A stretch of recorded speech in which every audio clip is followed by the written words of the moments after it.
जय हिंद दोस्तों। आज हम लोग इस वीडियो में क्लास 9th केमिस्ट्री चैप्टर 5 प्राकृतिक संसाधन इसके अति लघुत्तरीय प्रश्नों को सॉल्व करने वाले हैं। अगर आप लोग हमारे इस चैनल पे नए आए हैं तो चैनल को सब्सक्राइब कर देंगे और वीडियो को लाइक एंड ज़्यादा से ज़्यादा शेयर कर देंगे। पहला प्रश्न है कि मिट्टी के अवयवों को लिखें। इसका उत्तर लिखेंगे कि मिट्टी के प्रमुख अवयव जल, वायु, कार्बनिक पदार्थ, खनिज तथा अकार्बनिक पदार्थ होते हैं। तो आप लोग लिख लेंगे। अगला प्रश्न है कि मिट्टी में जल कैसे रिसता है। इसका उत्तर लिखेंगे कि अधिक धूप के कारण मिट्टी में दरारें आ जाती है, यानी कि मिट्टी होता है वह जिसमें छिद्र टाइप का होता है, जिससे कि जल मिट्टी में रिसता है। यानी कि जब बरसात होती है तो उसमें पानी धीरे धीरे नीचे रिस कर चला जाता है। प्रश्न है कि क्या वायु प्राकृतिक संसाधन है। इसका उत्तर लिखेंगे हाँ, वायु एक प्राकृतिक संसाधन है। चूंकि यह हमें प्राकृतिक के द्वारा ही प्राप्त किया गया है। इसे ना ही किसी मनुष्य ने बनाया है, बल्कि इसे ईश्वर का प्रदत्त भी कहा जाता है और इसे नवीकरणीय स्रोत भी कहा जाता है। तो इसलिए आप लोग इसका उत्तर लिखेंगे हाँ। प्रश्न है कि हरित गृह प्रभाव किस गैस के कारण होता है। इसका उत्तर लिखेंगे कि CO2 यानी कि कार्बन डाइऑक्साइड गैस के कारण। 5 नंबर प्रश्न है कि जल प्रदूषण की परिभाषा लिखें। इसका उत्तर लिखेंगे कि प्राकृतिक या मानव जनित कारणों से जल की गुणवत्ता में गिरावट को जल प्रदूषण कहते हैं। यानी कि जैसे कोई भी प्राकृतिक कारण हो गया या फिर मानव के कारण जल के गुण में कमी आ जाती है, उसी को ही जल प्रदूषण कहा जाता है। जैसे कि जल में कूड़े कचरों को फेंकना, मवेशियों को धोना, इन सभी के कारण उसके गुण में कम गिरावट हो जाता है, यानी कि उसके गुण में कमी हो जाती है। या फिर प्राकृतिक कारणों से कहें तो अचानक से बाढ़ आने के कारण भी उस जल जो कि बहुत सारे गंदगियों को अपने साथ एक साथ लेकर चला जाता है, जिसके कारण भी जल प्रदूषण हो जाता है। तो आप लोग समझ गए होंगे।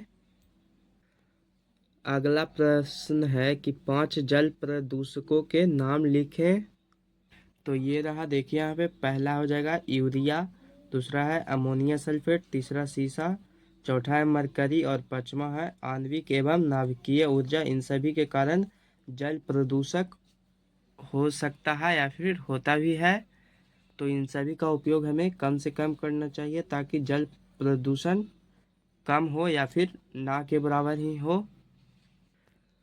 प्रश्न है कि वायुमंडल के उस प्रक्षेत्र का नाम लिखें जहां ओजोन पाया जाता है। यानी कि हमें यह बताना था कि ओजोन परत जो कि किस क्षेत्र में पाया जाता है। तो इसका उत्तर लिखेंगे तापमंडल में ओजोन परत पाया जाता है, जो कि सूर्य के प्रकाश से आने वाली पराबैंगनी किरणों को अवशोषित कर लेता है और उसे पृथ्वी पर आने नहीं देता है। अगला प्रश्न है कि अम्ल वर्षा में उपस्थित अम्लों के नाम लिखें।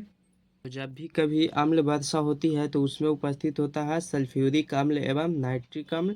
तो सल्फ्यूरिक अम्ल का सूत्र होता है H2SO4 और नाइट्रिक अम्ल का सूत्र होता है HNO3। तो आप लोग इसके साथ में इसका अनुसूत्र भी लिख सकते हैं, इसमें यहाँ पे कोई भी दिक्कत की बात नहीं होगी। प्रश्न है कि प्लास्टिक के कारण प्रदूषण को रोकने के उपाय बताएं।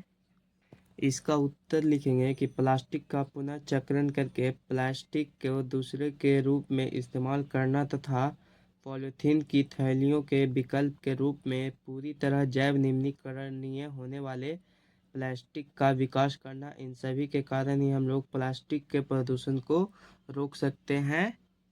यानी कि जो भी प्लास्टिक का चीज़ है उसका हम लोग नष्ट नहीं कर सकते हैं, किंतु हम लोग उसका पुनः चक्रण यानी कि पुनः फिर से हम लोग उसका किसी अन्य रूप में इस्तेमाल करके उसको हम लोग प्रदूषण होने से बचा सकते हैं। और जो पॉलीथीन बैग होता है चिमकी का, उसको जगह पर हम लोग यदि जैव निम्नीकरणीय पदार्थ के बने बैग का इस्तेमाल करें तो इससे भी प्रदूषण को रोका जा सकता है। तो यही यहाँ पे बताया गया था, तो आप लोग समझ गए होंगे। अगला प्रश्न है कि भूमि प्रदूषण की परिभाषा लिखें। इसका उत्तर लिखेंगे कि मृदा से उपयोगी घटकों का हटना और दूसरे हानिकारक पदार्थों का मिट्टी में मिलना जिससे मिट्टी की उर्वरता नष्ट हो जाती है, उसे भूमि प्रदूषण कहते हैं। जैसे कि मिट्टी में उसका कुछ घटक होते हैं जिसके कारण कि उसमें फसल की उर्वरता बनी रहती है और वह उससे अधिक से अधिक फसल हो पाता है, किंतु वो जो घटक होता है वह मिट्टी से हट जाता है। और जैसे कि हानिकारक पदार्थ जैसे यूरिया, खाद, डीटीपी, इन सभी के मिलने से उसकी कुछ समय के लिए उसमें फसल अधिक उपजाया जा सकता है, किंतु उसकी मिट्टी की उर्वरा शक्ति जो कि कम हो जाती है, तो उसी को ही भूमि प्रदूषण कहा जाता है। 11 नंबर प्रश्न है कि दो उर्वरकों के नाम लिखे, यानी कि दो खाद का हमें नाम लिखना है। तो ये देखिए, ये रहा, पहला हो जाएगा यूरिया, दूसरा है अमोनिया सल्फेट, फिर डीटीपी। ये सभी खादों के नाम हैं, उर्वरकों के नाम हैं। और भी इसके अलावे हैं, तो आप लोग कोई भी और अन्य लिख सकते हैं। अगला प्रश्न है कि मिट्टी का अपरदन रोकने के उपाय बताएं। यानी कि मिट्टी है जो एक स्थान से दूसरे स्थान तक चली जाती है, उसके रोकने का हमें उपाय बताना है। तो इसका उत्तर लिखेंगे कि हमें मिट्टी में पेड़ पौधे घास लगानी चाहिए, क्योंकि पेड़ पौधे एवं घास की जड़ें मिट्टी को जकड़े हुए रहती है, यानी कि मिट्टी को पकड़े हुए रहती है, जिससे मिट्टी एक स्थान से दूसरे स्थान तक नहीं जा पाता है। तो चूंकि हमें मिट्टी का अपरदन को रोकने के लिए अधिक से अधिक पेड़ पौधे लगाना चाहिए, घास झाड़ियाँ ये सभी लगानी चाहिए, जो कि मिट्टी को पकड़े हुए रहती है, जिसके कारण मिट्टी का कटाव या बहाव नहीं हो पाता है। आप लोग समझ गए होंगे। और अभी तक आप लोग चैनल को सब्सक्राइब नहीं किए होंगे तो चैनल को सब्सक्राइब कर देंगे और वीडियो को अपने दोस्तों के पास शेयर कर देंगे। अगला प्रश्न है कि बीओडी किस प्रक्रिया का छोटा रूप है। इसका उत्तर लिखेंगे कि यह बीओडी है, जो कि यह पानी में प्रदूषण के स्तर को मापने का एक तरीका है। यानी कि बीओडी है जो यह बताता है कि पानी में कितना प्रदूषण मिला हुआ है और कितना पानी साफ है, इसी को बताने का यह काम करता है बीओडी। तो आप लोग समझ गए होंगे। प्रश्न है कि हाइड्रोकार्बन को जलाने से हमें क्या प्राप्त होता है। यानी कि जब हम लोग हाइड्रोकार्बन को जलाएंगे तो उससे हमें CO2 यानी कि कार्बन डाइऑक्साइड प्राप्त होगा, जल वाष्प प्राप्त होगा और हमें कुछ ऊष्मा भी प्राप्त होगा। तो आप लोग लिख लेंगे। 15 नंबर प्रश्न है कि CNG क्या है। यानी कि इसका फुल फॉर्म होता है कंप्रेस्ड नेचुरल गैस। इसका उत्तर लिखेंगे कि CNG एक संपीड़ित प्राकृतिक गैस है जिसका उपयोग हम लोग खाना बनाने में, वाहनों को चलाने इत्यादि कामों में करते हैं। अगला प्रश्न है कि सीसा युक्त पेट्रोल में सीसा यानी कि PB का कौन सा यौगिक मिला होता है। तो उसमें जो यौगिक मिला होता है वह होता है टेट्रा एथिल लेड, जिसका अनुसूत्र होता है C2H5 ग्रुप 4 PB। तो आप लोग लिख लेंगे इसका साथ इसके अनुसूत्र भी। प्रश्न है कि वायुमंडल में ऑक्सीजन किस विधि द्वारा प्राप्त होता है। इसका उत्तर लिखेंगे कि पेड़ पौधे कार्बन डाइऑक्साइड गैस ग्रहण करते हैं और ऑक्सीजन गैस छोड़ते हैं, जो वायुमंडल में चारों ओर फैल जाता है। तो ये होता है प्रकाश संश्लेषण के विधि द्वारा प्राप्त होता है। अगला प्रश्न है कि मिट्टी का अपरदन मुख्य रूप से किसके द्वारा होता है।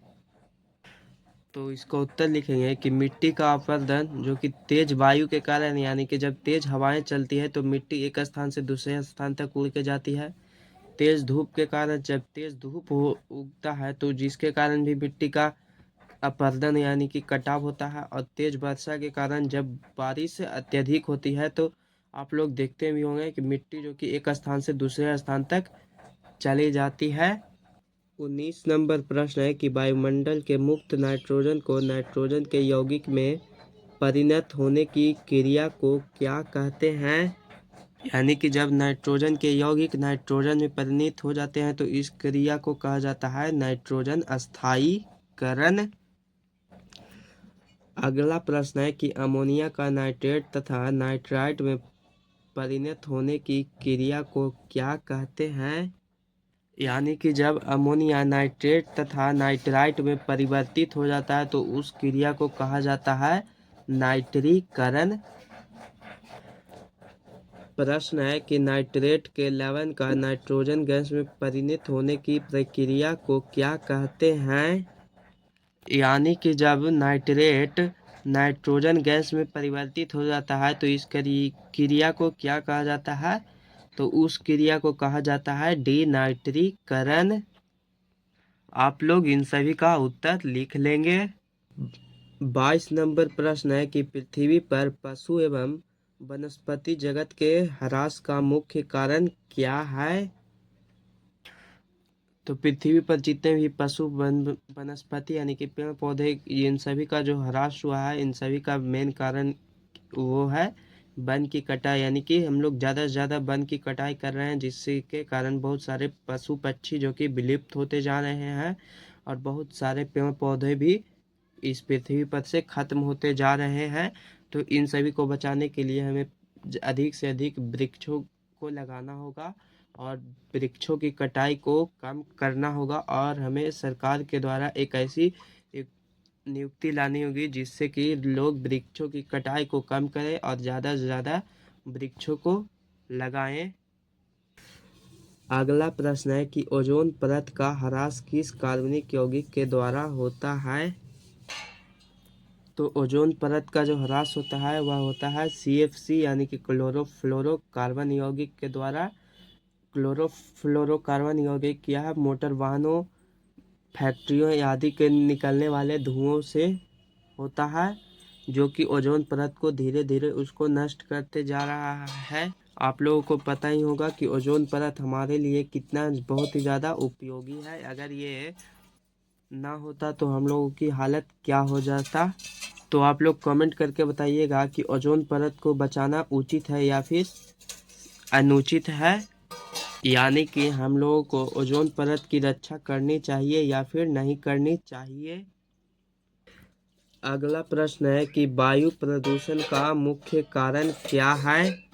लिखेंगे कि वायु प्रदूषण का मुख्य कारण है कि चिमनियों से निकलने वाले धुएं यानी कि जो भट्ठों से निकलता है ईंट पकाने वाले भट्ठों से जो धुएं निकलते हैं उसी के कारण ही वायु प्रदूषण होता है तथा मोटर वाहनों द्वारा निकले धुएं। हम लोग जितने भी मोटरसाइकिल कार ट्रक बस इन सभी का उपयोग करते हैं तो उनसे जो धुएं निकलते हैं उन सभी धुओं के कारण ही वायु प्रदूषण होता है। अब हम लोगों का यह 25 लास्ट प्रश्न है कि कोहरा और धुआं के मिश्रण को क्या कहते हैं? यानी कि जब आप लोग बरसात के मौसम में देखे होंगे कि जब अचानक से बारिश आने लगती है तो उस समय हमें बहुत ही नज़दीक की वस्तुएं भी साफ साफ स्पष्ट रूप से नहीं दिखाई देती है तो उसी को ही कहा जाता है कोहरा। और जब धुआं इन दोनों आपस में मिल जाता है तो उसको क्या कहा जाता है?